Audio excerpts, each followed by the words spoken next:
Welcome to the Rockhound Podcast. This week we have a brand new guest. Go ahead and take it away. Hi, my name is Erik Rintamaki from Yooperlites.com, and I'm the guy that discovered Yooperlites. I have an awesome YouTube channel called Yooperlites Erik Rintamaki, and I'm on Instagram, Facebook, TikTok, all that stuff. Nice and welcome. Yes. Yeah, thank you. We are so looking forward to some illuminating conversation with you this evening. All right. I couldn't resist. Sorry. But first, you who are watching, thank you so much for joining us. And we want to know where you're watching us from and what you are doing, not in a creepy way. Leave it in the comments and just let us know what you're up to if you're working or out rock hounding. But thanks again for joining us. And I am Karen of Ozone Fine Art Ventures, just for tonight, and from the Where the Heck Are All the Rocks Oregon coast. Next, Kurt. My name is Kurt out in Western. My name is Kurt with Rock.Hounding.Adventures out in Western Colorado. Almost forgot that Kurt. One. Yeah. Who are you? This week I'm Chris, and my channel is Dreaming of Sleep. I know it's out there somewhere. Chris, I'm your next guest. This is real coffee. Same here. Cheers to that. And then I'm Kyle with World of Rock Hounds, and that was our introduction. Karen, if you'd be so kind and do our shout outs. Absolutely. Thank you. First, let me take the pleasure of thanking Mornay Mam Lambo for being on the show last week. That was such a fun podcast and so many beautiful things to look at and such informative stories. I can't wait to see the garden. And so go check that out. And let's see, Largent absolutely also loved Mam Lambo.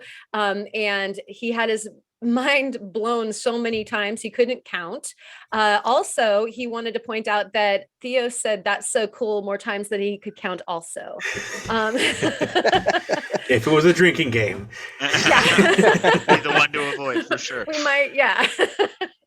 Not do that. All right. And more name Mam Lambo Fossils says thanks. Well, thank you again, sir. Claude Sarich also loves it and hopes that he finds a penguin one day. We all do. Cynthia Foss made my day. She is a first-time listener and found so much inspiration in the podcast that it'll be her new binge listen while she's working on rocks and fossils. Aww. Oh. Ah. Aw. And Janice felt like they needed permits in Canada to fossil hunt. And I know that a lot of people in the States do too. We could make a movement, people. Like we could get organized and figure out how to get these permits going for fossils. I think that that's the thing. So leave that in the comments if you've got some ideas. I'm serious. I'm serious. Yeah, I am too. Yeah. I agree. Let's we should do that. Do it. All right. Clear Crystal Vibes, Mary Beth. My gosh, I don't know why that wouldn't come out of my mouth. Looking forward to the Maker's Challenge. And she said that she's challenging herself outside her box, her own little Maker's Challenge. That's so awesome. Mary Beth, awesome. You're an inspiration. And definitely anybody who wants to join us on the Maker's Challenge, do so. And we'd love to see what you do. Pitch it at us for the viewer show and tell. That would be so cool. That'd be awesome. Make my day again. And then spell it out. 360 asks, which podcast app is your broadcast on? Spotify, Apple? Great question. YouTube. YouTube for now. For now. We're romancing some other platforms. And so, after negotiations are set, we'll go ahead and decide where we're going to be. CCC Carrie McCarty, Julie McKenna, Donna Bowden, Greek Explorers, Moto Lego Master from Colorado, Michael Robertson, and others all loved it. And again, thanks for the super fun chat. It was a blast last week, and I know that tonight is no different. And that's the shouts. Thank you, Karen. Yep. Every week it gets longer. Thus. I know I took a deep breath this time. We're gonna have to do that 2x or 3x on that. So now we get into how everyone's week was. Eric, you get to go first. Oh, my week's been insane. Absolutely insane. Trying to get taxes done, orders done. I sent out my Easter email, and we got a whole bunch of snow, rain, snow, rain, snow. It's nuts up here. We have so much snow and ice still. And today I saw my first robin in a tree in the backyard. It's pretty awesome. So there's hope. There's hope that all this white stuff's going to go away. Then comes Man, I hear Rockhounding. you. Yes. Right now, there's no getting to Lake Superior right now. Yikes, that sucks. Well, they'll be there when the snow melts. Yeah. We hope. Boy, I totally commiserate with you on that that death and taxes thing. I'm ready to move on to rocks after Me that. too. Yeah. Yeah, it's going to be glory. So is there anything else going on for your week, or is there anything coming up in the future that we should know Oh about? man, I just put my schedule load of all my appearances I'm making for the year so far, and all the different shows and appearances I'm going to make, different rock shows. And I'm doing a rock hunting weekend in May. I'm going to New Jersey, to Sterling, New Jersey at the end of April for a week. And we're going to go hunt and do some private stuff. And then I'm going to, they were supposed to have the Super Dig, it's called, but the Super Dig itself got canceled. So they're having another dig over at the Franklin Museum. And they're The going to be sort doing of some super other dig? stuff. Like, Yeah, so I'm still going. I'm going to go buy a whole bunch of stuff and go hunting for stuff. And I had went on an adventure in New Jersey looking for sodalite. And we went up on the side of this mountain and we collected a bunch of big giant pieces, and you couldn't tell by looking at them from the outside. You had to like chip a little end off. And what we did is we brought back a couple 100 pounds of the stuff, and Jeff, he's the vice president of the Sterling mine, and that guy's a madman. He had his backpack with like 100 pounds of the 100-pound piece of this stuff, and I brought it home and I'm cutting it into 4 chunks, and I'm going to make 4 spheres out of it because he doesn't think anybody's ever sphered it before. And it's actually pretty neat material. I love that sphere can be like a verb. Yeah. That's what you do. So I think this it's is like actually- the first time. it's actually this material right here, if you guys can see that really well. It looks like hot lava. Yeah, so Yep. that's what it is right It's there. awesome. That's So cool. it's just a little bit different than our Yooperlite that we have here, our sodalite from Michigan. It's got some uranics here, so it these parts glow green under shortwave when you put shortwave on it. Nice. So, That's And cool. is it a blue variety of sodalite, or what color is it? And it's just orange. just human orange eyeball on light there. orange. Yeah, but this blue that you're seeing on there, that is actually I can zoom in a little bit, I guess. Actually, Wow, maybe we're I can- already zooming in, yeah. and we haven't even gotten into the podcast yet. Yeah. So Good there's thing. that. I'll get off that view for a minute. But anyway, That was awesome. we went hunting for that stuff, and I'm going to make 4 spheres for all 4 guys that went on the trip. And then when I go to the super dig weekend, I'm giving them all to everybody that went. So Oh, that's cool. cool. Oh, yeah, that'll be yeah. cool. And he doesn't think that anybody's ever sphered that material before, so I thought that was kind of neat. Definitely. That is super cool. All right. Nice. Yeah, and Well, so I'm I hoping, am looking forward to that. I'm hoping and praying that this white stuff goes away enough for me to get in the shop and work, because I don't have heat in my shop. So, Ooh, brutal. yeah, if we can get to Yeah, like that's brutal. 45, 50, I can do it. Yeah. We need it for a couple days. You know, Yeah. today was a high of 30. Yesterday was a high of Yeah. 17. So, I mean, That's it's pretty just cold. horrible weather Yeah. up here. Yeah. Sorry, man. That Yeah, sucks. and then they had a great Northern Lights show last night, and we couldn't see it Ooh. because we were 100% cloud cover.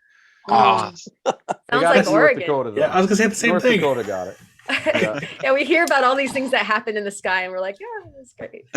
Yeah. Never ever see the sky; it's just cloud cover. Yeah. Yeah. Right on. Yeah, ever since I bought my $5,000 camera and my like $4,000 lenses, can't get a shot of the Northern Lights. But when I get a Aw. junky cell phone, they come out all the time. Yeah.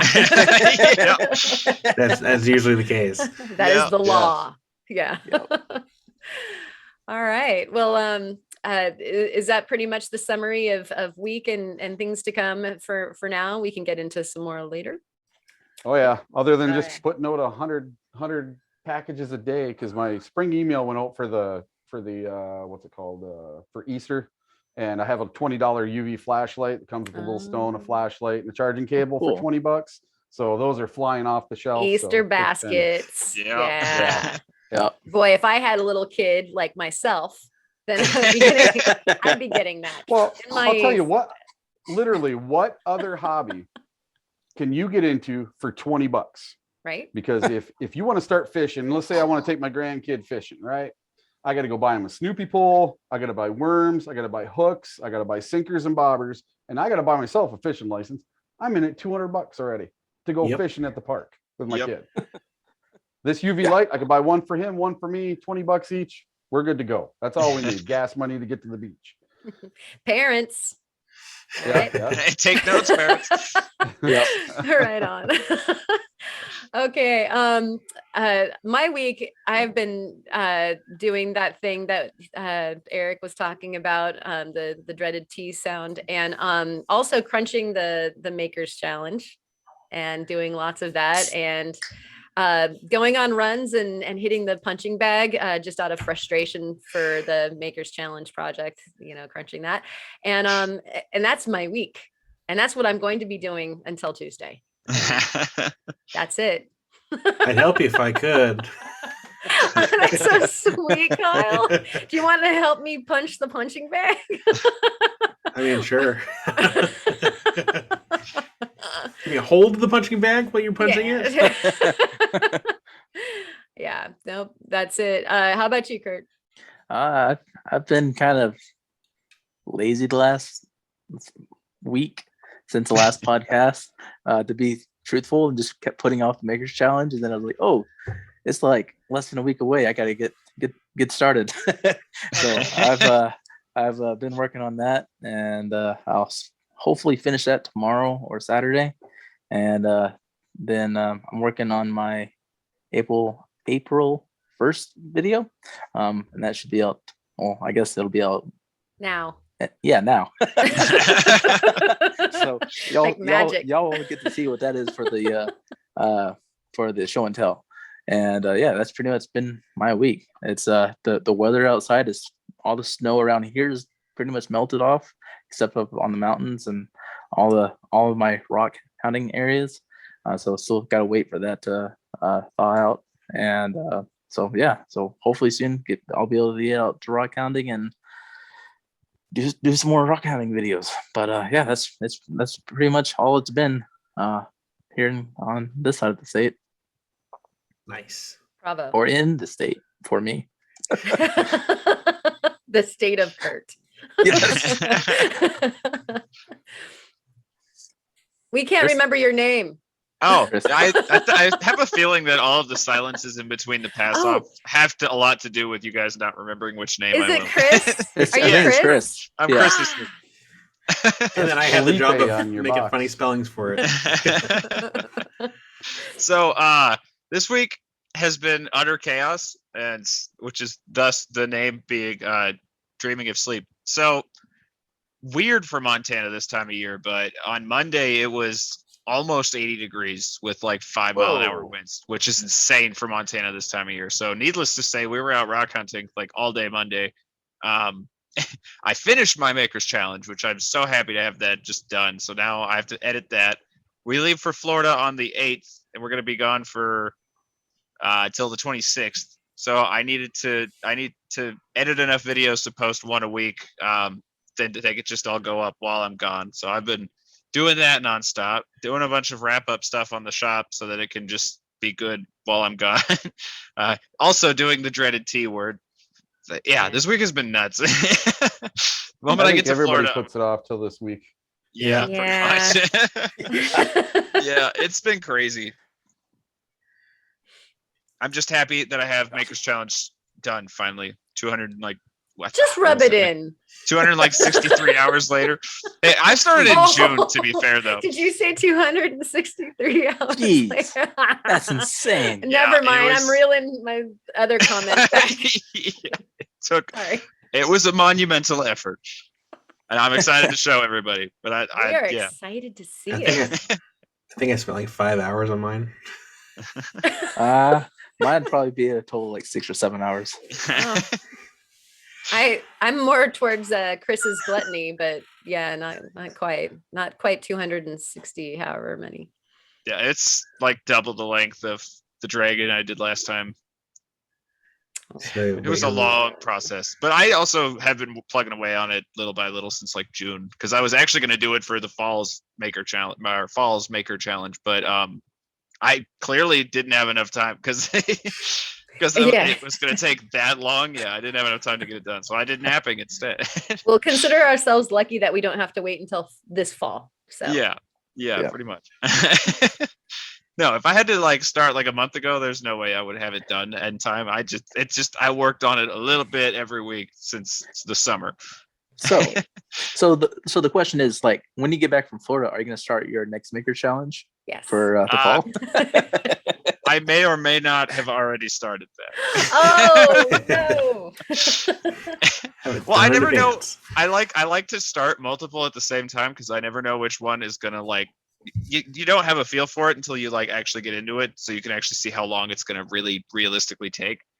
So sometimes it's like, all right, realistically taking time. Yes. I'm gonna see if I need a backup in case I don't have enough time to get Plan A done. But yeah, Plan A worked out this time. Nice. Other than that, that's pretty much the week. How about you, Kyle? Well, thank you everyone for sharing your weeks. And my week, I finished my Maker's Challenge Tuesday. I got started Tuesday. It was one of those things where it's like I had like all these ideas like months prior, and I wanted to like do like really cool things, and it just got down to the point where like, I have time. Well, months go by, I have time. Come Tuesday, I don't have time. So I just did a quick video, and I think it's about 5 hours, probably 5-ish.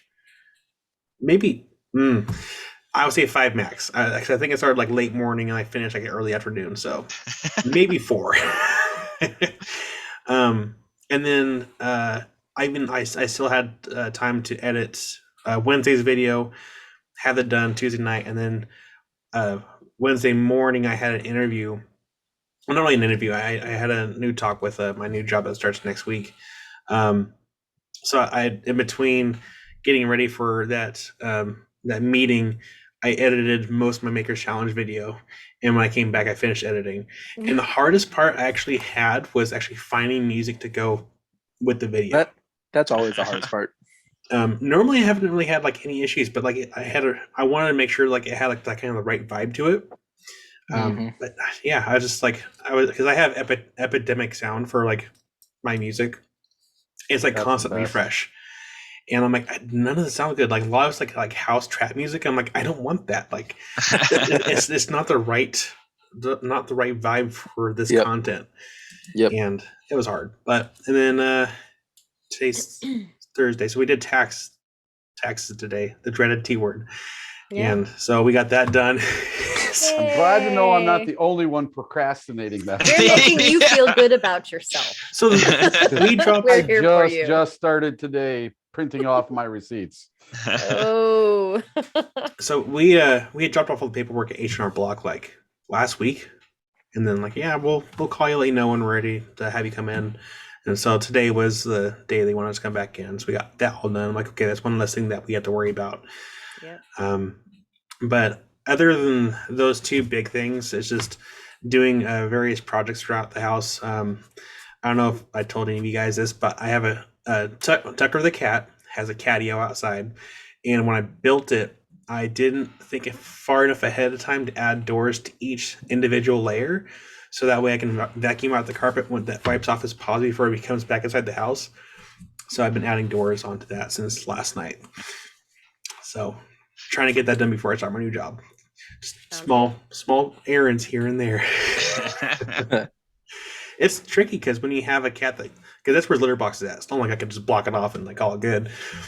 I have to very carefully remove the screen and then like add the door frame in there, attach the screen to it, and then I have to come back later, I think tomorrow, or Saturday and put the hinges and the latch on there. So it's like very interesting right now. It's like, yeah. I totally hear you. But that was my week. So now we can get into the deep interrogation. Yes. My favorite part.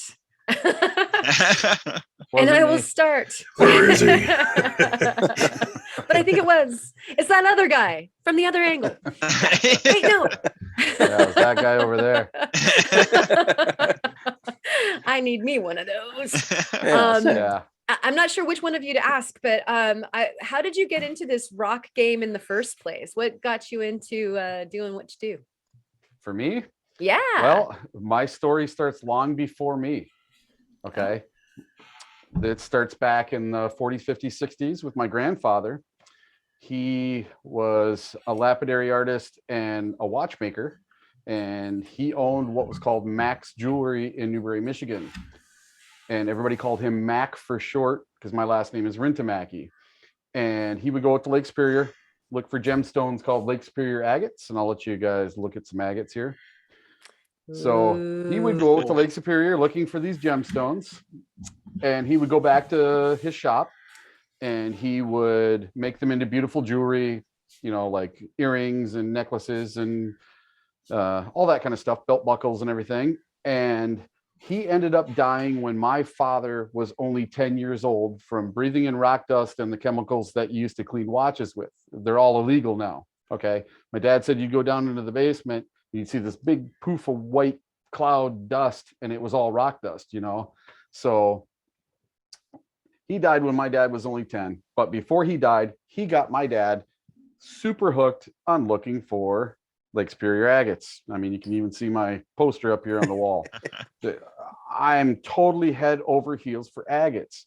And about 8 or 9 years ago, a friend of mine named Mark Bowen, he was in a band with me for a long time.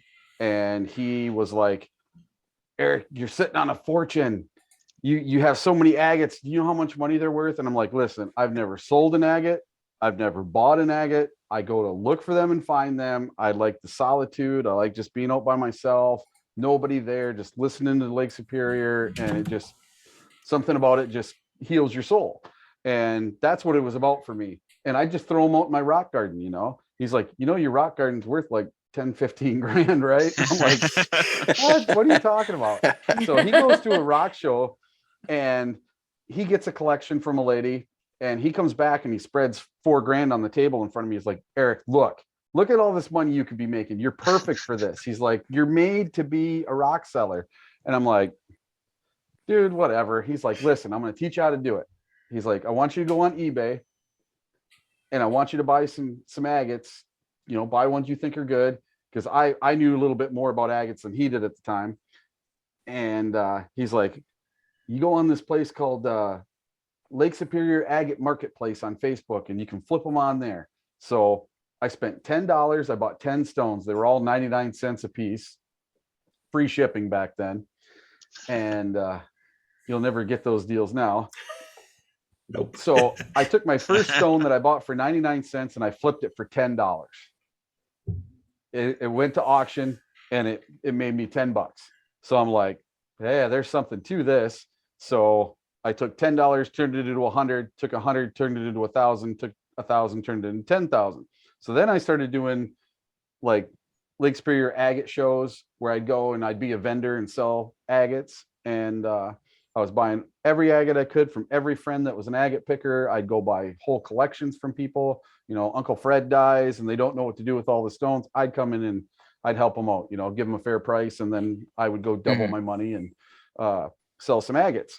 So up here in the Upper Peninsula of Michigan, the price of agates from our beaches have went insane, especially since COVID. I mean, 5 times what I was paying 2 years ago.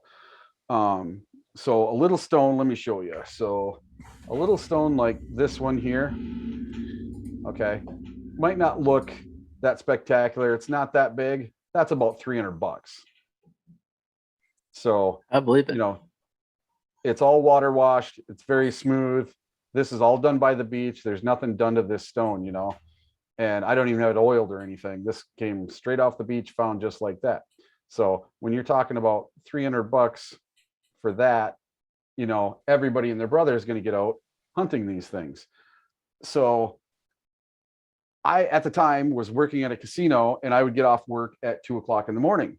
So I thought, I need to get out to the beach before everybody else does. Because what happens is the wave action turns the beach every day. You know, the waves come up at night, turn it over, and then the waves recede back. And you get all fresh rock to look at every day on the beach. So I thought, I need to come up with a way to find Lake Superior agates that nobody else is thinking of. So I went out at night with a headlamp at 2:00 in the morning, and I didn't find squat. It sucked because they're getting really, really hard to find. And I remembered that I had 36 agates that I had found during the day out of the tens of thousands I found that fluoresce green under shortwave light. And I had a big shortwave that you plug into the wall, and you could hold it over the stones, and you had to be about that far away. And they're, you know, a dull green. So I was like, you know, maybe I could get a shortwave light and I could go out and look for Lake Superior agates and try to find them that way. And I was looking on eBay, and I couldn't find anything that was affordable, because all the portable lights with the battery, you had to like put a car battery in your backpack, and it was just too clunky and way too expensive. I'm like $1,000 and stuff. I'm like, no. Because I was shoestringing it. I was living on a budget for sure, you know, paycheck to paycheck. And I couldn't afford a really, really good light. So I happened to be on eBay, just scrolling through eBay one day, and I saw a mineral detection light, and it had a picture of a green fluorescing agate. And this little ad on eBay lied to me. It didn't make agates fluoresce green, but what it was a really crappy little 395 nanometer 7 LED, took AAA batteries. It was the complete wrong, worst light in the world. So I go down to the beach 4 nights in a row. I don't find anything. And after 3-4 nights, my wife's like, you're wasting money. You need to stop going to the beach, you know, because I'm 45 minutes away from there. So it's, you know, I'm wasting $20 a night going and looking for these things. And I'm like, I don't care if it takes me a month. I'm going every day until I find a stick, a frog, a stone, something on that beach is going to light up. I was totally convinced. So the very next night, I go to Vermilion, and Vermilion is old Coast Guard life-saving station. It's in the middle of nowhere on Lake Superior. And so I'm looking all night, don't find anything. I'm right in front of the old lighthouse, the life-saving station. And literally at 4:00 in the morning, I'm on my hands and knees holding that light about that far from the beach. Just boop, boop, boop. Find 3 little bright orange stones. One of them had lines going through it. One of them had little stars all over it. And the other one had like plumes or flowers on it. And they were all orange. But then when you looked at the stones in daylight, one was black, one was gray with black dots in it, and then one was white with black and gray dots in it. So I didn't know if I found 3 different things. I didn't know if they were all the same thing. I didn't know if they're different. I didn't know what I found. And I thought for sure I would go home, Google it, and that would tell me exactly what they were. Somebody had to know what these were, you know? So I go home 90 miles an hour, get on Google, I type in fluorescent orange minerals in Michigan. Boom. No results, 0. So I type in fluorescent minerals in Michigan, get about 20 results, but nothing that looks like what I found. So I typed in fluorescent orange minerals, and I found sodalite that was the same orange color, but the sodalite that was online looked like broken concrete, was blue most of the time in daylight. These weren't blue at all. And then they didn't have the patterns mine had. It was just the entire stone was orange with no patterns to it at all. And so I didn't know if I found sodalite. I didn't know what I found, but that was kind of my first guess was some type of sodalite, you know. And I took them to a university. I took them to a geologist. I took them to every rock and gem mineral show I did. I asked 1,000 different people. I got 1,000 different answers on what these things were. No one could tell me what they were. So then I ended up sending them off to California to my friend Gabe Reyna, and he's a geologist working out in California. And he gives me a phone call and he's, hey, dude, you know, the whole California hey dude thing. I figured out what you got, man. I read a couple of books about your area. And he's like, there are nepheline cyanite rich in fluorescent sodalite brought down by glacial activity from the Coldwell complex in Ontario, Canada. And I'm like, what? Say that 10 times fast. Speaking Japanese, slow down, because he said it that fast. And I'm like, so it's a nepheline cyanite, correct? So the rock is a cyanite. And he's like, yeah. And I'm like, dude, I can't sell that. It sounds like a suicide pill. The worst rock name in the world, cyanite. So I was like, what do I call these things? He's like, listen, there's no occurrence of fluorescent sodalite in Michigan. This is what I want you to do. I want you to make up a name, where you're from, your last name, whatever you want, and put LITE on the end, because that's how we name the fluorescent minerals. So I'm on the beach with my brother-in-law, and we're trying to come up with names, and we're on the beach looking for them. And I'm like Michigalite, Muscalite, and then it was like Eriklite and Rintalite. And I'm like, nothing has the pop, nothing has the pizzazz that I want it to have, you know? And my brother-in-law goes, just call them sodalite. And I said, no, sodalite's found all over the world. And I want people to know that it came from Michigan. Because at the time, I only knew 3 beaches where you could find these in the Eastern Upper Peninsula. I did not know that you could find them on all 5 of the Great Lakes, 13 different states, and all over the place. Farm fields, gravel pits, railroad beds, landscape rock, dirt roads, driveways. I'm telling you, anywhere the glaciers took stones and they didn't care where they dropped them, you can find these that went over the Coldwell complex in Canada. So when he said to me, just call them sodalite, I'm like, no, it needs to say where they're from and what they do.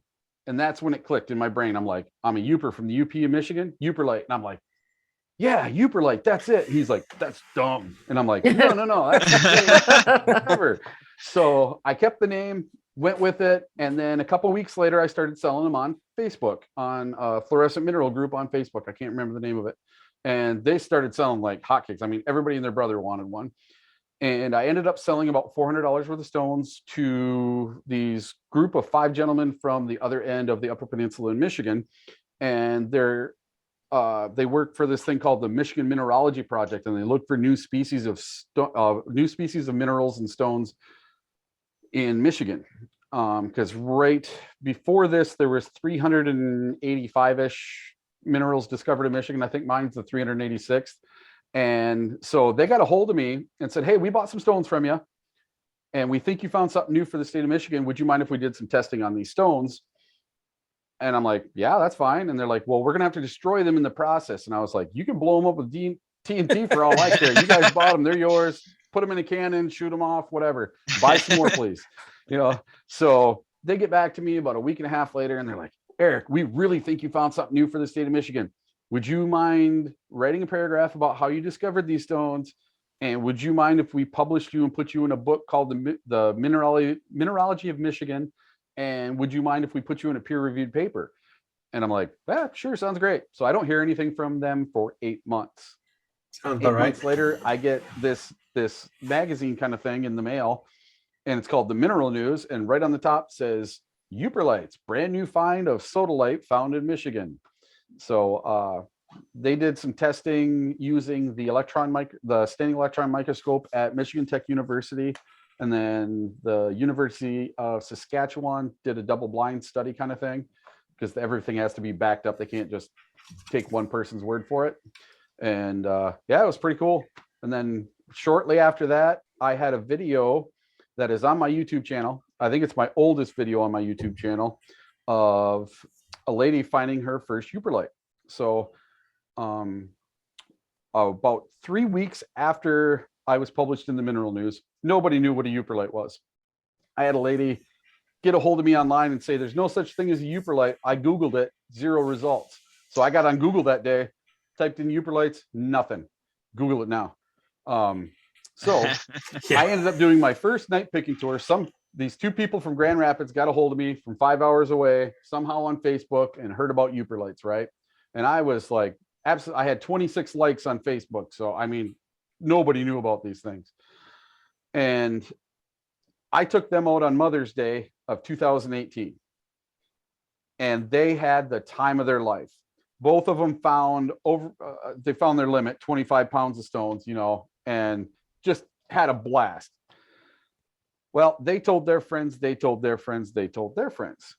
And before I knew it, I got a phone call from these people called Michigan Rockhound Friends. And they asked me if I'd take 20 people out. So I go from 2 people on my first tour to 20 people.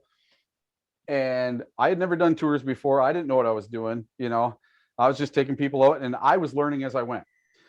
So right before we started, I took them all agate picking during the day, and I found out you don't do that because then everybody's too tired to do the night stuff. And especially because they're all the people that got a hold of me. It's a Facebook group called Michigan Rockhound Friends, right? And they are a bunch of retired people that go out every 3 weeks and go on a rock adventure. They go Petoskey stone hunting or slag glass hunting or fossil hunting or agate picking. They do something every 3 weeks all summer long. And it gives them something to do, And so I took these guys out, and right before I took them out, I asked everybody, can I take a video of somebody if you find your first one right before dark? Because I want to drum some business up, man. I'd like to do this as a side hustle. I wouldn't mind doing some tours. So everybody agreed. And the lady that put it on, her name is Shirley Clemmer. We're not hunting for 5 minutes, and she starts screaming from 100 yards away. So I run over there with my phone, and I film a 30-second little clip. Okay. She finds this amazing, giant, egg-shaped, super bright Yooperlite. It's just amazing. Take a great 30-second little clip. It's right next to a log and super cool. I get home at 4 o'clock in the morning. I put that up on my YouTube, put it on my Facebook channel. And I wake up at noon. I have 3,000 views, and I went from 26 likes to 126 likes. And I'm like, whoa, there's something to this. So then by the next day, it's got 150,000 views, and I got like 1,000 followers on Facebook. And then by that weekend, it was picked up by Reddit, the number 3 website in the world. And it was the number 3 on Reddit for about 3 weeks. And then it just went like wildfire. It got picked up by Asiri TV in Japan. It got picked up by WeChat in China. It was on the news in like Germany and France and Spain, England. It was all over the world. And the next thing I know, I look out my driveway, there's Fox News, CBS News, ABC News, Forbes magazine, all these people waiting to do interviews with me. I went from being I'm literally Joe Schmo Rockhound. Okay. And I just got thrown into the spotlight super fast. And now that video has had over 500 million views worldwide. And that video itself ended up getting me signed to a digital media company. So now when somebody wants to use that video, I get paid for it. Nice. That's awesome. Yep. Wow. That was an awesome answer to that question. Yes. Yeah. That's what got me into rock hounding, and that's how I discovered Yooperlites. And you can probably tell I've told that story in some shape or way about 1 billion times. Because now I've like the last couple of years, I've done night picking tours at least 2 or 3 nights a week. This year I'm slowing it down. I'm only doing 1 a week. Yeah, this year is going to be off the hook for my tours. My schedule is going to come out probably within the next week. The only way to know when my schedule comes out is to go to Yooperlites.com and sign up for the newsletter. And then I'll send you an email with a really cool video explaining all about the tours. But this year, we're going to meet at Pine Stump Junction north of Newberry. I'm taking everybody out to dinner. So we're all going to go have dinner. We're going to take pictures and all that kind of stuff so we don't forget, because what happens is we get all excited and do a bunch of stuff and then we forget to take pictures with me.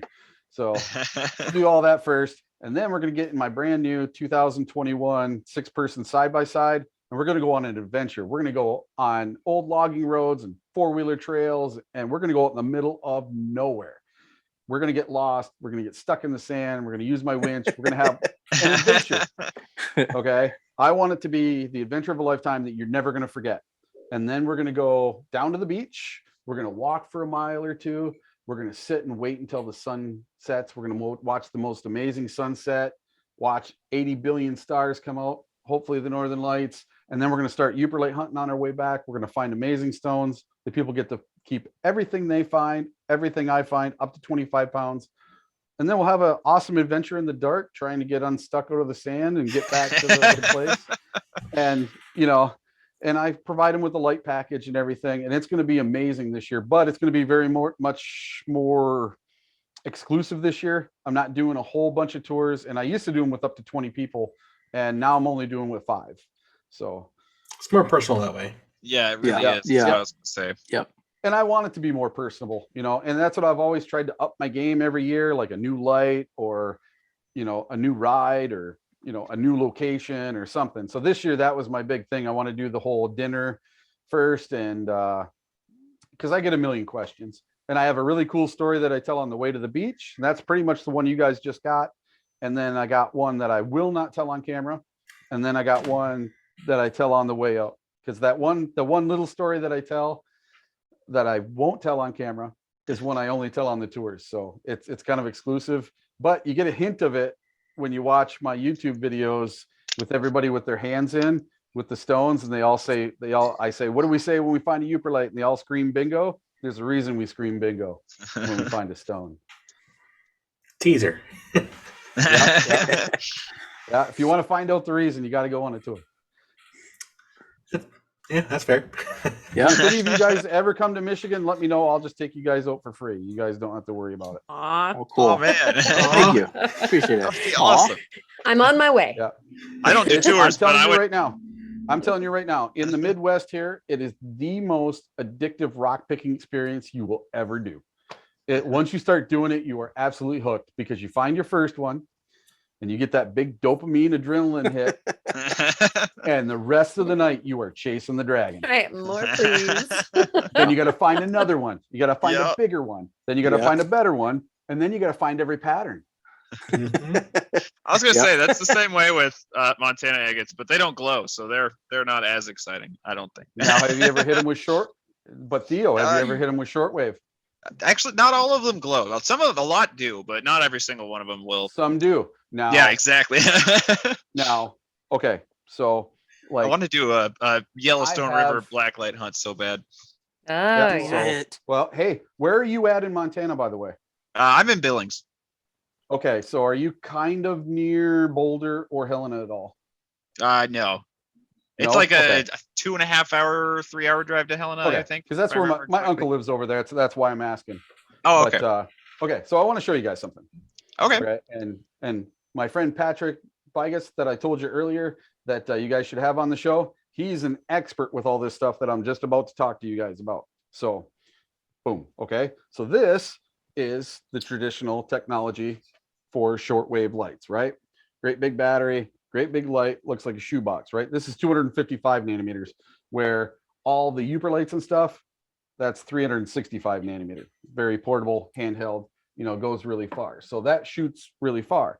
Well, I'm in the process of working on technology that looks like this for shortwave. And Ooh. I found when I went out to South Dakota with this, it was an absolute blast hunting with this thing. And I was finding stuff everywhere. I even stopped at a hotel in South Dakota, and I'm like, I wonder if they got anything in their landscape rock. So I walked up to my truck, and hitting the landscape rock, and boom, boom, boom, boom, boom, boom, boom, boom, boom. Green stones all over the place. So I picked up a couple and I brought them inside in the hotel, and I showed the manager. I'm like, hey, check these out, and I was like, I found these in your landscape rock. I'll go put them back, and he's like, take all you want. So I went and got a 5-gallon bucket and loaded it up. Don't have to tell me twice. There aren't any landscape. This rocks technology anymore. is a few months away still. For our first production model, we're probably talking 2 to 4 months at least. But Nice. the future is coming with shortwave. Shortwave flashlights will be Nice. a thing. Yep. And wait till you can go hunt with one of those out in the West. I should make a special trip and go Montana agate hunting with you with one of these when we get them. Dude, I'd be all over that. Yeah. That'd you be just cool. I'm down get for a it. hold of me. I would love to go hunting with you. Well, see, I used to live in Wyoming. I lived in Lander, and we always went agate hunting out in Bison Basin, and Oh, okay. almost all of those fluoresce when you bring them back. That's yeah, for sure. My dad actually grew up in Sheridan, so we very spent a cool. lot of time in Wyoming. Yeah, I did my 1st through 5th grade there. Nice. Kurt, do you have a question? I did, but he answered it in that Okay. story. I was gonna say same with mine. He took your question. I think he just read our mine. minds and predicted what our questions were going to be. Yeah. That was yeah. Awesome. You have to Like- remember, every single night when I'm doing a tour, I get all the questions, so I have everything Yeah. kind of prepared. Yeah. I told you guys I can Thank you talk. for that. Like my question was going to be, how did you come up with the name Yooperlite? But you already Right. you already explained that. So Bingo. So I don't have a question. Oh, just so Right everybody now. knows, a person from the Upper Peninsula of Michigan is called a Yooper, and they're most of the people in Lower Michigan, we call them trolls because they live below the bridge. What lives below a bridge? A troll. So it's kind of derogatory, but everybody's lighthearted here in Michigan. We're good. Yeah. Right on. That's funny. Sweet. And How about you, my- Kyle? Did he steal yours too? Or No. So I got at least one question. I mean, I had two, but I have one. What kind of lapidary equipment do you have? How much time you got? What's the short version? Yeah. Okay, what don't you have? I have a 36-inch sled drop saw. Nice. Nice. Yeah, that was about a $10,000 saw. It's an Italian brand. I can't remember the brand off the top of my head. It's an Italian one, but you can just take a ratchet strap into the sled and you push it through, or you can drop saw it if you want. That thing's amazing. Yeah.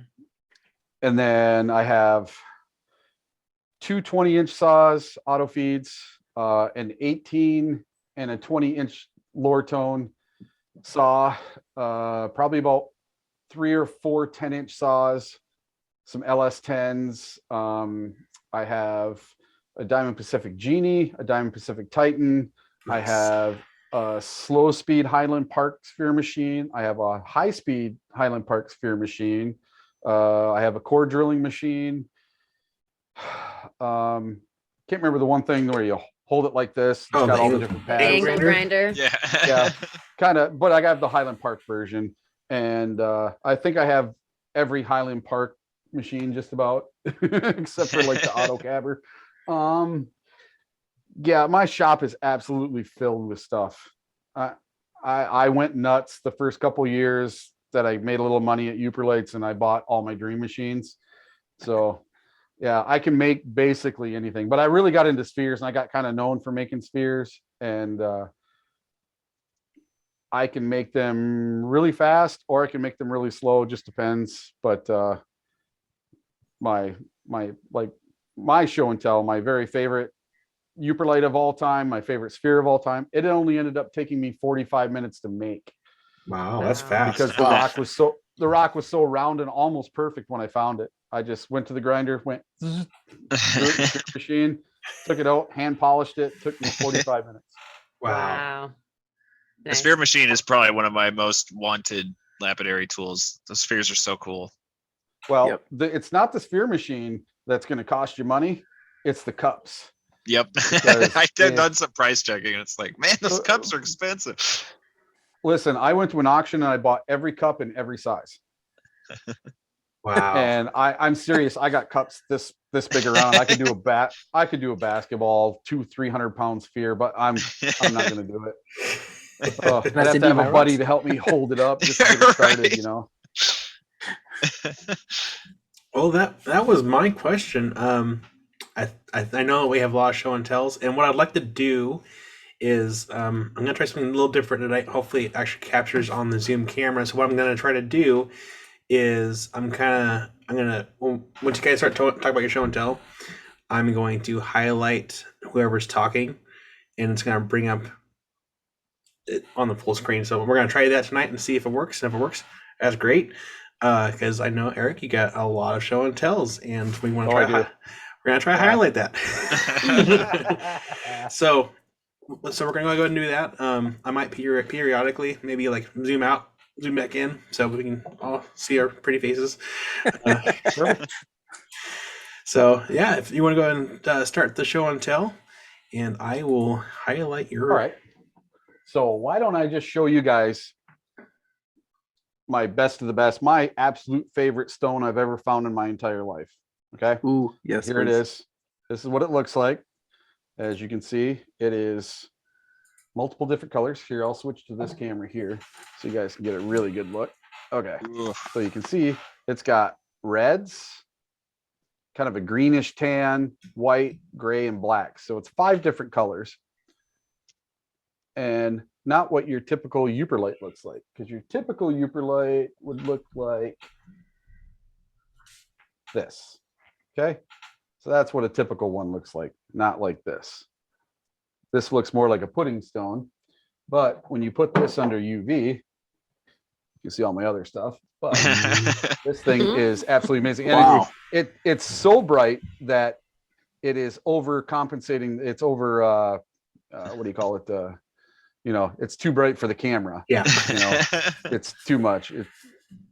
So maybe if I get it right here, you can kind of see if I get it where it's not too far in before it gets too bright. That's Yeah, beautiful. but barely needs to touch it. But you see how big those crystals are. That's so There you go. beautiful. Yep. And I have some other stuff in here. Like this is from Greenland sodalite. So I've had people tell me, oh, Yooperlites aren't as bright as the Greenland stuff. If I put that right next to it, it's just as bright or brighter than that stuff. Yep. So these little tan stones are the ones that are my favorites. So here, let me do this. Get you a tan one to look at. So see, this one once again is tan, red, black, and white. So those are my favorite ones. And you get some really neat patterns. Like this one I call the fireworks or the palm trees, because it's got lines going through it. But when you look at it in daylight, it's really nothing special. And you can't tell which direction those lines are going. You would think they'd go this way, like the fractures in it, but they actually go this way. Yeah, you wouldn't even Interesting. know looking at that. That is so weird. Yeah. I gotta get me some of those. Yeah. So Yooperlite's a lot of fun. And I've went around to all the different Great Lakes finding this stuff. And I found them on all 5 of the Great Lakes. And like, I'll show you this one next. This is my largest snowflake pattern. You can see how big that snowflake is on there. Wow. Or flower Mhm. or plume pattern. So try to get it where the camera's there.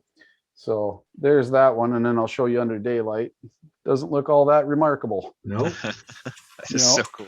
Wouldn't even know. So, and then there's a magic to like this stone here. Okay. So it's what I call the tiger stripes. And when you put it under, whoops, here, I'll show you. I had the wrong camera going. So it's all black. All right. So flip it over. It's all black there too. So then we're going to go to the UV and you can see Wow. that it's got stripes going through it. That's so cool. And it looks like a That is tiger, awesome. So these black ones, you really can't tell what pattern it's going to have on it. And that one has just squiggles going every which direction. Yeah, that's And in wild. daylight, Sleeper. it's just a stone. Yeah. That is Yeah. so cool. Yeah, It's but I've interesting. went and Yeah. I've collected stuff from all over the world in different places. And a lot of this green stuff, that's Willemite from Franklin, New Jersey, where I'm going back here in a couple of weeks. This one in the back here is Tug to Pipe from Greenland. And then I got some different fluorites. I got a ruby up here. These are pretty neat. So this yellow, okay? That bright, amazing looking yellow stone.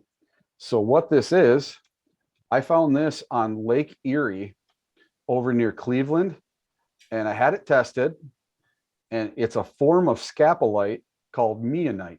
So a lot of people have been speculating about what they are without having any scientific testing done to them. And they've all been guessing that they're scapolite, but they're actually a form of scapolite called meonite. That's And cool. I had That testing yellow done. is crazy. Yeah, so yeah, it gives off a really nice yellow, and you can see how the yellow differs from the Yooperlite. Yeah. So, because the Yooperlites are a nepheline cyanite, so rich in fluorescent sodalite. So the sodalite is what they are. And then this is probably my best rough stone, raw, straight from the beach, nothing done to it. And I'll show you under some white light. This one's almost translucent in daylight. try to stay in the middle of the screen there for you. That is so cool. You'd never guess. You'd never know. No. And that's why when someone says they can go down to the beach and find them during the day, they may luck out once in a great while and find one that way. But you have to remember about 90% of our beaches are cyanites, whether they're a nepheline cyanite, an iron cyanite, or a piece of granite. Because what a cyanite is it would be a piece of granite, but it's lacking in quartz. It has 0 quartz in it. So it's much softer. It's only a 5.5 to a 6 on the Mohs scale. So these things are easy to carve, easy to work with. They're very forgiving, take a great polish.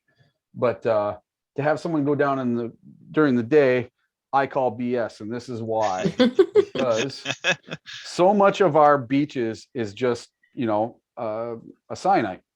And everything looks the same. Our beaches are just really colorful. We get a lot of basalt, and Yooperlites can look like basalt as well.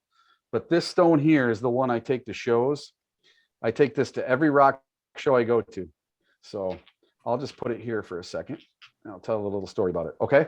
So I ask everybody that comes to my booth, all right, so you think you can go down and find one during the day? Oh yeah, because they want to know what they look like in daylight every time. And they'll sit out in the daylight in my booth, and they'll study them. Oh, I've got lots of these at home. I've taken lots of these back from Lake Superior. And I'm like, oh really? Can you tell me if this stone here is a Yooperlite or not?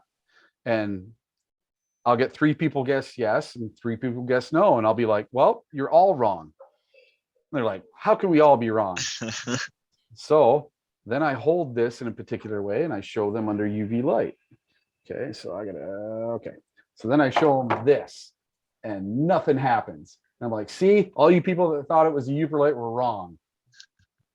And they'll be like, oh, or whatever. And then I'll be like, okay, but all you people that said it was a Yooperlite are right. You're still on the agates picture. Yeah. Oh, Yep. So here, there we go. There we go. I don't have a switcher person. I'm used to having a switcher person here, but my guy's not here today. So there's under UV light, and it's not a Yooperlite, and there's under UV light, and it is a Yooperlite. See, it's half and half, and you can't tell just by looking at it in daylight where it is and where it isn't. You can't tell where that line is that goes through. No The sodalite is actually clear. You'd have to really, really, really, really know your pegmatites and your fluorescent minerals to be able to tell where that is. But to be able to discern that because on our beaches, what happens is these rocks all tumble in the surf, right? So they all clack against each other. And what happens is they get like this dust, this frosting on them. They don't look quite this nice when you first find them on the beach. They're kind of frosty.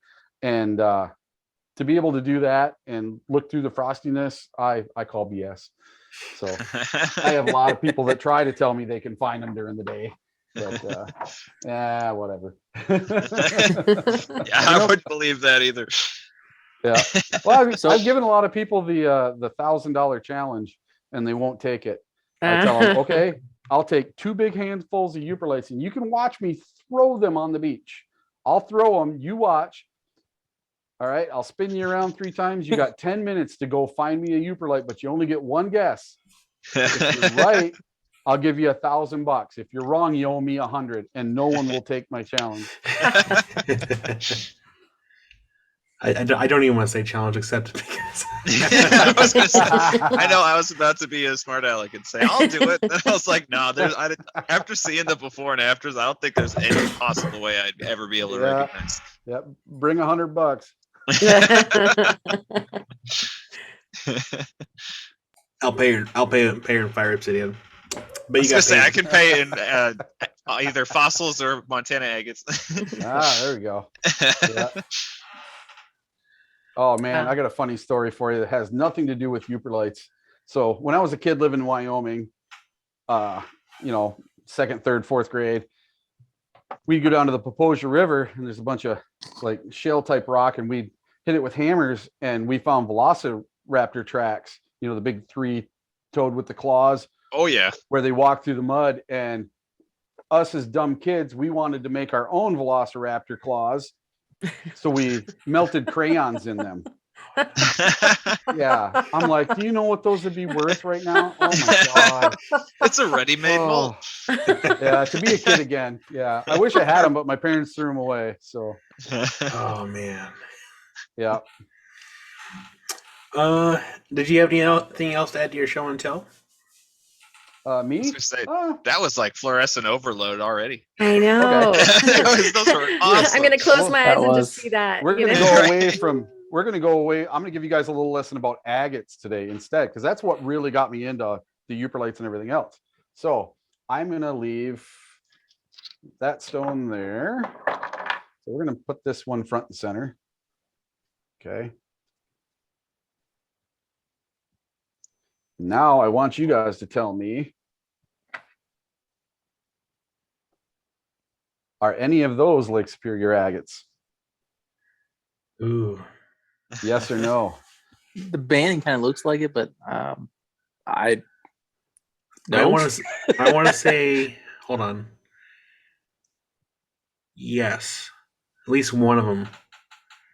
I I might gotcha. be. Okay. Is it the upper right or the one on the right? The only one that is this one right here. The other three are from China. Okay. Oh wow! So when I first got into selling agates, I was accused of selling Chinese agates by another vendor because he thought our agates were so smooth that they looked like these ones from China, and the colors were very similar. And yeah, so Wow. that's just a little. The Chinese ones look very, very similar to ours from up here. That is really shocking because I mean, Lake Yeah. Superiors are so unique. I don't think I've ever seen another agate that looks the way that an LSA does. Is Yeah. the Chinese location something that is similar then? Like Yeah, it's the Geologically? Yangtze River. They actually find them in Oh, a river. okay. Yep, on the shores of the river. And then like these are two examples.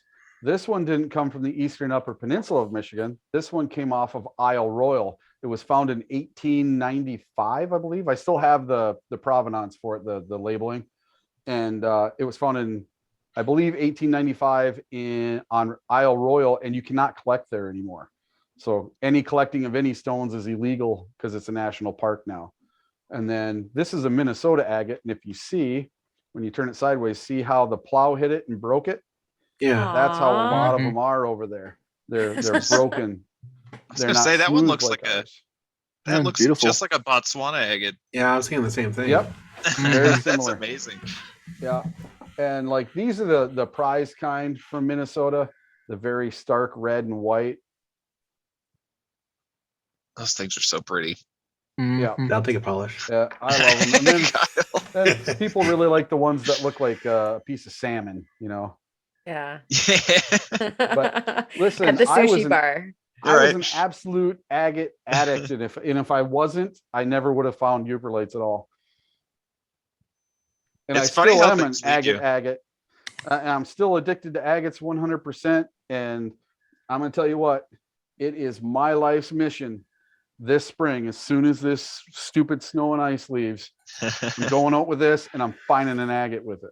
'Cause I have, On his I have hands and 36 of knees, them. people. I have 36 of them in the house that fluoresce with that light that I found during the day. So I know if I can find them during the day, I can find them at night too. And I want to sell thousands of these to agate pickers. So I'm going to make sure I'm going to prove it. I'm going to do it on video, make it happen. Let me know because I was gonna say, yeah, Yeah, let me know too. our really dark Yep. Montana agates don't fluoresce, but all of the ones that have any clarity whatsoever, they do fluoresce. Like I just want to Yep. take this to my backyard, my massive pile of rocks. You guys all need to get one of these. I have one of Convoy those. C8. True story. I have No, one too. no. I heard it from little birdie that you guys have UV Beast. You Oh, guys yeah, got to get yeah, a yeah. Convoy C8. I'm telling you, there's no comparison. It was a gift. It's so totally It different. was a gift for me too. Yeah. I don't even have Telling you, once something you- good. Once you try No, one, actually, mine. you'll never go back. Yeah, I need to get an actually good one because mine's a $12 one from Ace Hardware, and I got it at a Theo. discount because Alexis is the assistant manager. So Oh God. Mine was a gift, I'm so telling that's you. what makes it good. You guys want to talk about opening a whole new world of rock hunting? Mhm. the black When light for you're sure. able to have one of these and go hunt. Oh my God, man. It's so much fun. I've Just been like wanting I to go just out went to to the river the, so the bad. Tucson Rock and Gem Show. It's the largest gem show in the world. I was there for a month and a half. And on our way back, we always do some kind of rock hounding adventure. So we went to South Dakota and hunted for fairburns. We didn't find a single fairburn, but then at night we got these lights out and we found like 250 pounds of stuff in like an hour. There's so Wow. much stuff over there. I love South Dakota. That's like one of my Yeah, all-time we were favorite finding places to this hunt. this watermelon chalcedony. It had like chalcedony with Ooh, that calcite in sounds the middle. cool. Yep. Oh yeah. So it's green with like a pinkish red purple in the middle. Yep. Oh, I love those fantastic things. stuff. Yeah. Yeah. So Yeah, when I start those selling these prairie lights, agates. you're gonna get a piece of that stuff with it. So That's cool. Heck yeah. that's coming eventually. Keep us posted. Oh Yeah. yeah. What I think I need is the headlamp with the Yeah, right. Yeah. that you can like do the belly crawl, like, find the ground material. See, yeah, but you got to remember, this light will go 40, 50 feet, no problem. If you've Good never for- tried one, I'm telling you, it's like a laser beam. It goes Nice. so far. You don't have to be 3 inches from the beach like I was the first time. Literally, I was on the best beach in the world for Yooperlites. There's no better beach than Vermilion, and I didn't find anything for 4 days because I was using Wow. the worst light in the world. Lights matter. Yeah, it really does. It does. Yeah. Well, I was going to get shirts that say this, but it might be letting the cat out of the bag. Black lights matter.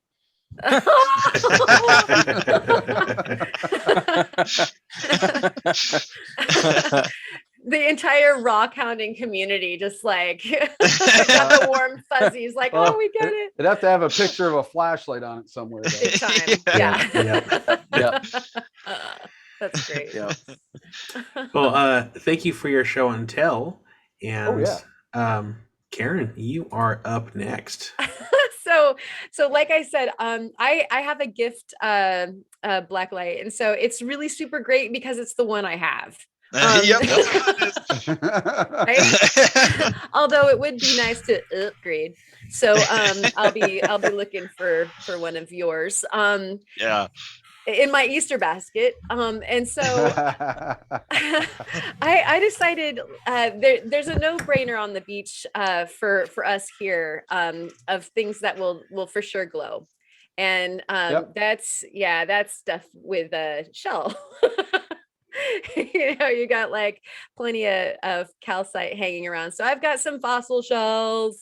And I'm sorry, I'm like, There you go. You're like, Oh no. There's too many. Ah! But I have a lot yeah. of clients down in Florida that buy these lights and they go shell hunting with them. Yep. Yeah, That's yeah. why I 4 or bought 5 my different colors. black light to begin with. We've got the agate shells. Yep.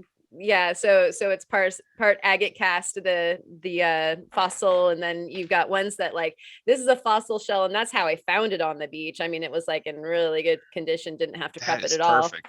all. And so they glow. Put up the picture, Kyle. Are those found out in Oregon? Yeah. I live on the central Oregon coast, and so that's my hunting. And so lots of fossil material in the particular area that I'm in as well. So we've got the agates and we have the fossils. Keeps me busy when it's not just sand, which right now it's been the worst sand season that I can remember. Oh, Yikes. Yeah. Yikes. you get the same thing When- here. When your local hero for fossils like starts complaining about what a bad season it is, then you kind of know that it's not just you. But Yeah. plenty of other projects to work on until a big tsunami hits or something. Right. Yeah. Anything else for your show and tell? That's it, Kurt. Okay. Well, I got one show and tell, and it's going to be short and quick. But before I start with my show and tell, I just wanted to say, Eric, like the perfect. Oh, it's like if you were to like take the Yooperlites and like do like a maker challenge type thing. It'd be super cool to, because you said those are easy to carve. Be cool to like put them all together, make like a face mask, and then with the like glow light or the black light, that would be just like amazing. if you were to make something like that, Yes, you could wear it on your tours. Yeah. Oh God. Disappear and come back as whatever. Just a glowing face coming at you. I'd have to learn how to do the carving part first.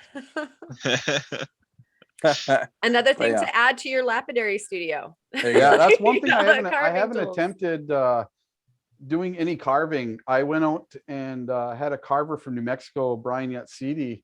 He'd be another good guest for your show. And he's a Zuni carver. He does fetish carvings, and he did a bunch of them, like bears and frogs and turtles and ravens and dragons. And he did all sorts of carvings for me. He's so fast. You watch me, just goes zoop, zoop, zoop, zoop, zoop, zoop, zoop, zoop, zoop, zoop. Oh, there's a turtle. I'm like, I'm like, how do you even know where to start? You know, to me, I don't even know what you take away to make that. You know, my brain doesn't process the take away to make it into something. You know, I want to glue stuff on it to make it look like a turtle. Yeah, it's a weird equation that your brain has to go through. Yeah. Wow, that sounds fascinating, though. Yeah, I want glowing carvings. My brain. I think if you guys have me on again, I'll have my show and tell be a bunch of carvings because I have a ton of them. Okay, you're coming on again, and we're gonna definitely see that. Yep. Awesome. Yes. Kirk? So anyways, my show and tell is this piece of quartz crystal. Last time y'all saw this, it was in 3 different pieces. So is that the anhydro you broke? It is. Did you put water back into it? Yeah, I went out to the river and caught and captured a billion-year-old water. Because I mean, even though it's running, you really don't know how old it is. You know, it's down off the mountains. It's the snow. Like you don't really know how old it is. So I went and captured some in a bag and used some super glue gel and kept building it up. And as it dries, and then put in the water with the syringe, covered it up, sanded it, and you can't even tell. It's it looks like a normal anhydro again. So we need to keep that quiet because somebody is going to start like a super cutthroat, like unethical anhydro business by making them. That is exactly what Tess said. Black market on hydros. Brian Major is cringing so hard right now. What? Yeah. What are you doing? Like it's really hard to see the air bubble that's in here. You gotta like play with a flashlight and so forth, but it's back in one piece again. And I will not leave this outside in the freezing temperatures. Otherwise, I don't want it to break. Oh, I know. Window. And like the sad part is like when I was making the video, it was supposed to be like just a super simple, super quick video, 5-10 minutes maybe, and I wasn't paying attention. I glued the wrong piece on first, and then the first piece that was supposed to be glued on when it fit in. So then I had to take it to the flat lap and grind it down and make it to where it would fit back in place. So I opened up the cavity a little bit larger. So it's a bigger anhydro inside than it was before. It's improved. But yeah. So that video should have come out an hour ago since this is playing on Friday. So it's not really like a sneak peek or whatever, but yeah. April Fools. The rehydro. Nice. Yeah. Thank you. That was a pleasure. How about you, Chris? So, all right, which one to start? Actually, when I was talking about how my week was, I completely forgot to mention that literally all day yesterday from like, I don't know, noon to midnight, and I'm not joking when I say midnight, I was up at Montana Rock Moms, and we were cutting a bunch of monster rocks, and it was so much fun. So first I've got this, which speaking of South Dakota, this is just a fantastic Teepee Canyon agate. Get up close so you can see Nice. fortification pockets in there. This one was super unique because it actually has a yellow fortification pocket. Again, I doubt the zoom camera is going to catch that, but That's why backup pictures. How thick is that piece? it's a pretty good one. I think we Dude, waited. You probably get a sphere or two out of that if you wanted. Yeah, probably could. And I was looking at it because we cut two faces, so we cut this side and then we cut this side, and those fortifications go throughout like literally the entire center, and That's it's beautiful. Oh, you got a big that trasher would on the be end though. so cool. yeah, right I here. do one of the goes yeah, right I do one of here. the other knobs. Yep. This knob right here is really stable. The only fracture runs right here. So then we get that whole big bulb on the end. But I've been holding on to this one for a long time because I wanted to see inside of it. But it's super, super nice. Second would be this, which was actually my show and tell last week. The zoom definitely is not going to do this rock justice just because there's a lot going on in this rock and my lighting is horrible. That's okay. Kyle's got it. Yeah. The But power of editing. I brought that monster, just oddball weirdo petrified wood from the Yellowstone River. It was like it's like half petrified wood, half Montana agate, and we cut it open, and it's just filled with chalcedony veins throughout the whole thing. But the beautiful thing about it is all of those chalcedony veins lead to like actual banded agate pockets, and it just gets cooler because those banded agate pockets actually have like your stereotype perfect Montana agate moss. Like they've got the perfect dendrites and everything, and then there's little pockets with like orange jasper and stuff inside. It's so cool. Crazy. And yeah, again, First this thing I rock want to is- know is, have you hit it with shortwave yet? No, I haven't. It literally happened yesterday, and then I stayed home today from work because I needed to do a boatload of editing. So when I get to the shop tomorrow, I'll hit it with my cheapo black light and see if it glows or not. Because but some of our petrified wood does. Your cheapo blacklight would be long wave. You want to hit it with shortwave too. Okay, then I'll need to get a hold of a shortwave first. Yep. That's definitely been on the list. I just need to get around to it. And then lastly, is this Montana agate, which we cut also last night, and it's so nice. Here's if I can get it to cooperate. Trying to get it wet. It was coated in mineral oil like an hour ago. I don't know why I didn't just leave it on from the blade. So yeah, that is one insane. Of course, now the water's just gonna make it clear. But this is such a nice Montana agate. It's got green up here. Are you finding? Do you find those on the Yellowstone or? Yeah. Okay. We go all over from Billings all the way to Sydney doing our rock hunting, and this is a really good one that we found. Man, a couple of weeks ago we got into a crazy amount of big monsters like this, but yeah, this one was super, super interesting because it just had everything about it is atypical for Montana agate, like the weird curly shape. There's like perfect. The banding is like in perfect circles, which again is not typical for Montana agates at all. There's green plumy stuff going on right here, which I think shows better in the pictures. There's little sections where it's actually a tube agate. And again, it's just so much darker than Montana agates usually are. Like this is just such a dark agate. It was awesome getting into this one finally. That video comes out Saturday. So we cut this and about 11 other rocks of comparable size. One of which I don't have pictures of, nor do I have it with me. It's still in the car. Was a Montana agate with a faint amethyst center pocket and iris. Yeah. Yeah. As if the amethyst wasn't cool enough. It's an iris agate. Yeah, those slabs were like that. Oh, so awesome. Oh, nice. I was so eyeballing an iris, or rather an amethyst specimen that I have that has like some pretty nice banding, right below, like the quintessential. Yeah. And oh no, I'm like, I'm gonna go around and cut everything in my studio. Chasing rainbows, yeah. Totally. Like I could get a couple thin cuts and nobody would notice. Yeah, exactly. Just turn it around, Yep. It's an affliction. It is. Yeah. It's an addiction that hits hard. Yeah. And thank you everyone for. Go ahead. So I was just gonna say, I wonder if any of the LSA agates could be irises if they're cut really thin. I'm not sure. Yeah, that's a I'm good not sure question. if we get any iris. I know we get amethyst and different colors and every pattern you can think of. Banded fortification, water levels, tubes, saginite sprays. There's, all sorts of them.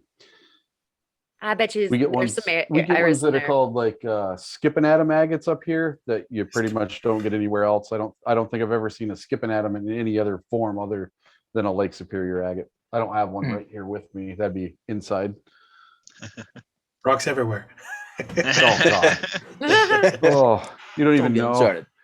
Yeah. More Well, like a boulder collection.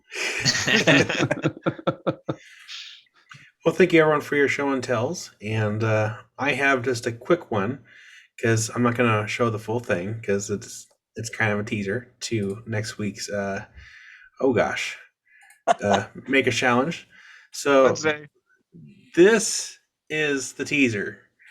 A piece of obsidian. I mean, what could it possibly be? I don't know. I mean, if you guys want like a bigger teaser, I could just be like, oh, how much can I reveal before? Okay, that's all you get. That's basically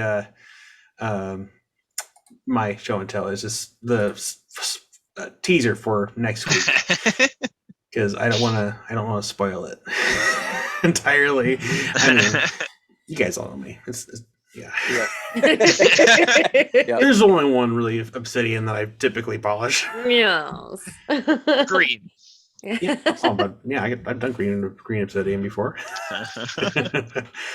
But yeah, if you guys saw my video from Wednesday, like there is one really big piece I would love to get polished, and the more I look at it, it's gonna be big. It's not this piece for make sure, but it's gonna be big. You should do a sphere. Fire obsidian thing. That so cool. I could never bring myself to make a sphere out of fire obsidian, and this is my reasoning for it. You have a sphere, whatever size. Well, you're not going to see that fire unless it's on the very eye of that sphere, and you only have like a small piece this big when the sphere is this big. Any other agate that has a lot of cool banding in it. The Sure color, petrified wood, awesome. Rainbow obsidian and sheened obsidians, not so much. I used to have like a rainbow obsidian sphere, and the only way that you can see that color is from that one direction. And so for me, like obsidian spheres can be cool if it's like maybe mahogany or even a snowflake obsidian, where it's kind of like all throughout the piece. But when you have like sheen obsidians, not so much worth it. That's just my opinion too. Everyone has their own opinions. But that being said, that ends show and tell, and we get into words of wisdom. Eric, what do you got? Mine's super easy. No matter where you live, I don't care. Get a good UV light, go out and look no matter where you live, because you never know what you're going to discover. I've had people from all over the world buy lights, and I tell them, I don't care if it's a school, or not a school, but I don't care if it's a park, a canyon, a riverbed, the ocean, wherever. Get out and look, because you never know what you're going to find. You got to remember that probably only maybe 1% of the landmass of the earth has ever been looked at with UV lights. So that's why I tell everybody, get a good light, get out and look. You never know what you could find. Do it. I love that. Yeah. Could be discovering the next new Yooperlite. Yeah. And listen, a couple of new things have been discovered because of these flashlights, and one of my goals is to sell a light to a 12-year-old kid from California and have him discover something new. Imagine that if a 12-year-old kid did it, cool because reach. when this happened to me, I mentioned my documentary earlier. It's called Light Up the North, the Story of the Yooperlites. And one of the geologists that did the study on the stones did an interview for it. And he said, listen, most of the time when a discovery like this is made, it's made by someone who is not just Joe Schmo Rockhound. It's found by a geologist, and he writes a paper, and they use all the scientific terms, and 40 people at a couple of different colleges get to read this paper, and then it's put in a book and put on a shelf, and it goes into an ivory tower where it's never to be seen again. So the fact that I'm Joe Schmo Rockhound, I'm boots on the ground guy. I may not know all the technical terms, but for me to make a discovery in a state where there's already 380 something minerals that have been discovered previously, and you got to remember all the mining and stuff that went on. So they were like, this is the most awesome thing ever, because an actual just regular Joe Schmo guy found this instead of it being a geologist. If a geologist found it, nobody'd know about it. It wouldn't be this big phenomena, because now millions of people are getting into doing this in the Midwest. You don't have to go fly halfway around the world to Greenland to go look for sodalite now. You can do it right in the US. That's cool. Yeah. Absolutely. Fantastic. And it's like, it's just cool. Yeah. Walking around in the dark with glowy things. I mean, Yeah. you're either rock hounding or partying, Yeah.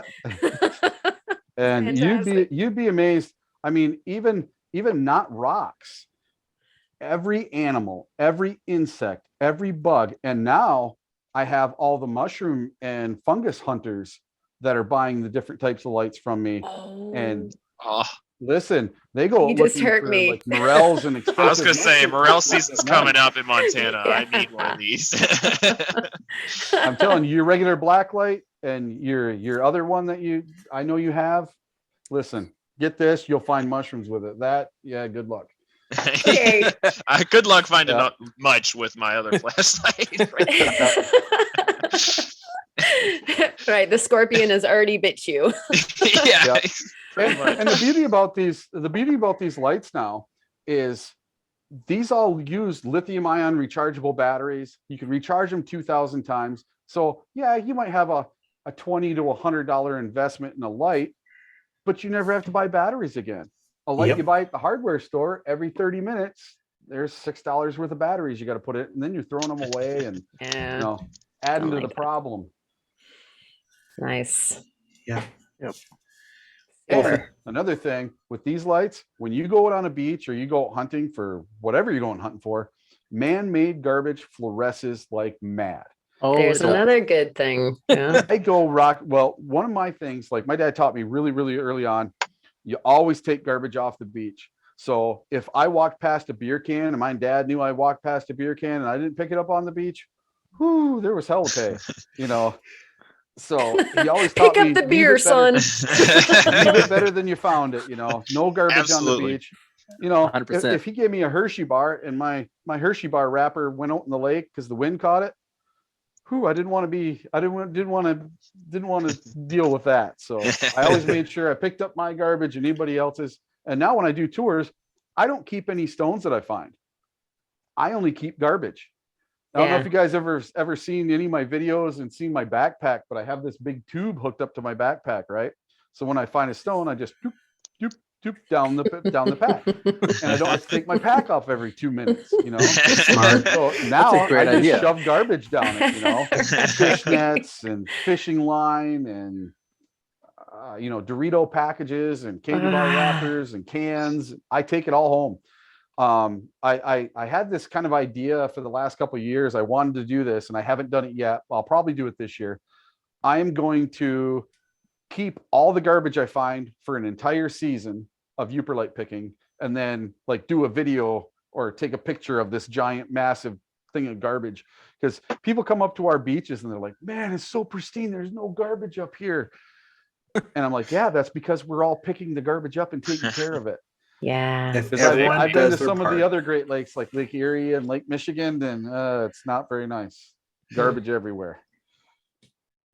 Yeah, if everyone did their part, it Yep. takes 2 seconds to pick Yep. up trash. Yep. That's Pretty much. It's like Yeah. you watch Wild Kyle's But- videos. I mean, it takes Yeah. them 5-10 minutes to fill up 4 garbage bags, and it doesn't take long. It's sad. Yeah. It takes Well, I'll no tell you, back seconds in- to not litter, you guys. Yeah. Yeah, back in Right, yeah. 2018, I started doing tours, and I started that from the very beginning, picking up garbage. And last year, at the beginning of the year, I found a few things here and there, But by the end of the season, if I found a single cigarette butt, that was a lot. I mean, there was days I was going home with no garbage at all because my people are picking it up every night. Fantastic. Yes. That's awesome. They'll get Yeah. a golden star.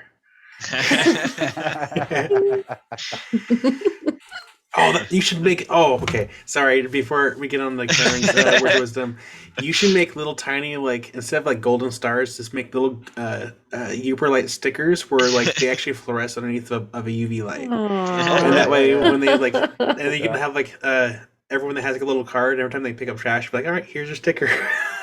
Here's your Yooper sticker. So like even my business cards fluoresce. So Oh, nice. Oh, cool. So you can only read them if you have his light. It's just a white Oh, piece you of can do paper. both. Yeah, you can do both. I'm just playing. All right. I gotta add a little bit for words of wisdom to what Eric said. And thank you so much about those words of trash wisdom. Don't let balloons go. Yes. Yeah. Oh, yes. That's like my biggest pet Yes. peeve in Florida. You see them everywhere. So They yeah, just wash up on the beach. Hmm. we live above the beach, and we're looking out the window, and we see this posse go down to the beach, and you know what, they were sending off their memories and ashes of somebody loved and Yeah. gone, and so you're feeling for them. Get it, please don't let those go, please, and up they go. Big huge mylar balloons. It's like I can't go down there and ball out somebody who just lost a person. Like, I'm not gonna do. I'm like, my name is Karen, but like, I'm not doing it. But you watch those things go off into the coast range, and it just breaks my heart. Please, we're going into like graduation seasons and all this stuff, and just like flowers, they're biodegradable. Let those go. Yeah. Yep. Oh, Yep. bushels Yep. of them. Let's get an air cannon. Just shove the flowers in there. Boys love it. They love it. They're gonna go pollinate and like disperse seeds. They're just gonna love you for it. But yeah, okay. So enough of that. My real words of wisdom: duct tape. It's a lifesaver. You guys all know it. I just wanted to remind you all. There's duct tape. Is That looks like epic. the gorilla duct tape. That's the good stuff. This Yeah. is the good stuff. Yeah. It's worth its weight in gold. Not sponsored. Yeah. Not a sponsor, Hey, I'm but available. Gorilla Glue, get a hold of us. Yeah, I'm available. That's it. Kurt, how about you? Well, I was going to say, don't do what I do and glue back in hydros. Don't falsify. Don't your do it. hydros. But I'll say something to also go along with like the whole picking of trash. Don't spit out your gum, especially if it's xylitol. That is extremely toxic for dogs and cats, and it can kill them. And it also just makes a mess when the sun hits it. It melts. It gets on your shoes and makes a big mess. Just don't spit out your gum. Like if you're gonna spit it out in some paper, put it in your backpack or Swallow it. don't. It's fine. Okay, you can do that too, I guess. Don't poison the dogs. Poison but- yourself. Yeah. Just gum. They'll poop it out in 7 years. Oh yeah. Wow. Sorry. You're good. You earned the silence. Oh, right. I think I said that in a recent podcast where a dad joke lands when you hear crickets afterward. But no, for my words of wisdom, I'm gonna add on to what Karen said. For one, that's not my actual words. I just wanted to say that the balloon thing drives me insane. And we go shelling a lot in Florida, and yeah, there's the one litter you find the most in those mangroves is just balloons by the thousands, and it just drives me insane. Ugh. So just yeah, anchor your balloons, people. Anyway, though, Yeah. my real words of wisdom would be just prioritize and keep on moving.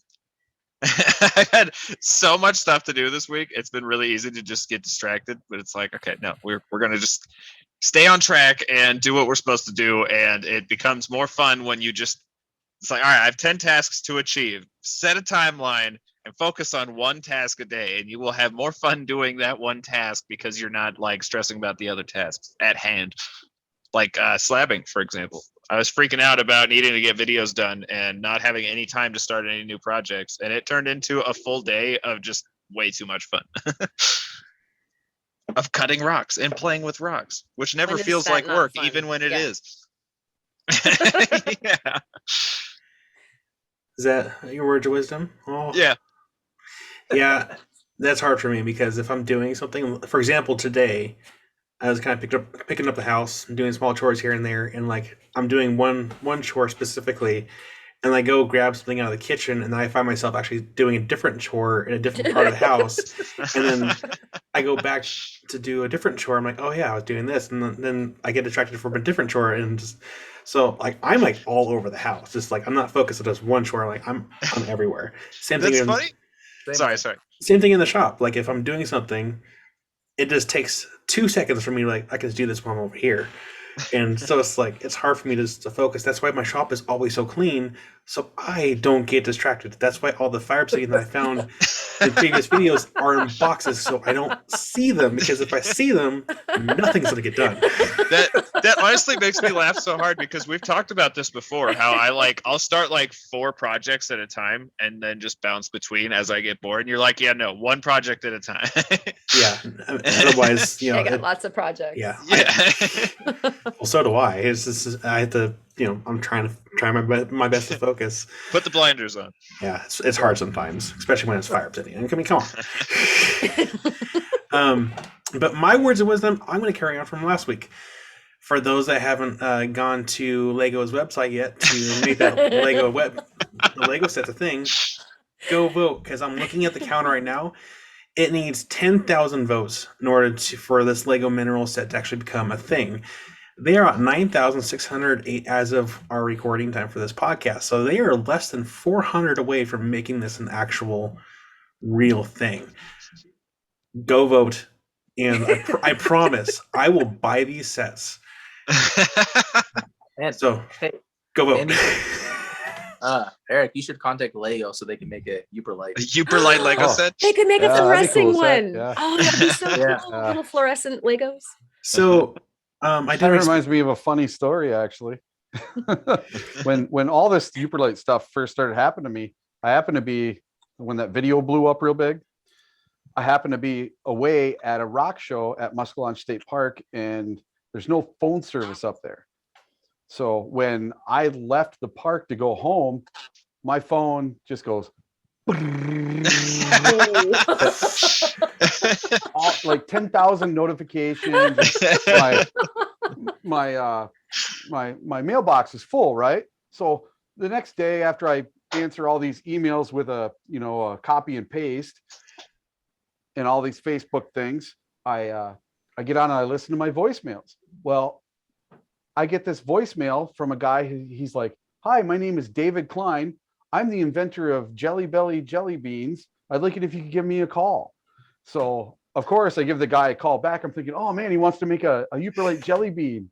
And I'm like, hey, yeah. I'm like, yeah, let's make a jelly bean. It'll be awesome. You could, have it glow in the dark and everything. And he's like, no, that's not why I called you. He's like, I just wanted you to know that I think, you're doing something really awesome, something really special. And he's like, if I can do it, you can do it too. He's like, I started with nothing. I made a company that ended up being worth over $26 million, and I sold it. And he's like, now I live across the street from Burt Reynolds. So he's like, if I can do it, you can do it. And he's like, if you ever need any advice or you ever need anything, just let me know. I'm not trying to be a backer or give you money or invest in you or nothing like that. I just want to, say that, if I can do it, so can you. That's cool. cool. I always thought that was really cool. The guy just called me out of the blue just for that. Yeah, that is super awesome. That's really cool. And then That you're is like, pretty How he got my okay, but number, like, I'll how never about that know. jelly bean though? Yeah, I know. That'd be awesome. You probably got your number. You Plain can probably gray afford. rocks, and then Yeah. they could look like plain gray jelly beans, and you hit them with the light, and then they're orange. It'd be awesome. Right? And then you could like So cool. flash the light in your mouth while you're doing it. And, like, I don't know about that. Yeah. Want to keep your eyes safe. But yeah, go vote for that Lego mineral set, and who knows, maybe they'll make a extended line, because that'd be really cool. I didn't really play to his comment yet, but the person that actually came up with this Lego mineral idea, he saw my video and actually left a comment. And then he said a clarification is there are certain pieces that they don't make. And so the whole reason is to, so they can make those pieces, so they can make these sets an actual thing. So again, go vote. It takes only a couple minutes to go create a login and vote. Do it. Just do it. So do it for the kids. The video ends, do it. For the children. Do it for the children. Exactly. But that ends my words of wisdom. Karen, if you'd be so kind to do the last part. Sure. Erik, thank you so much for coming on to the show.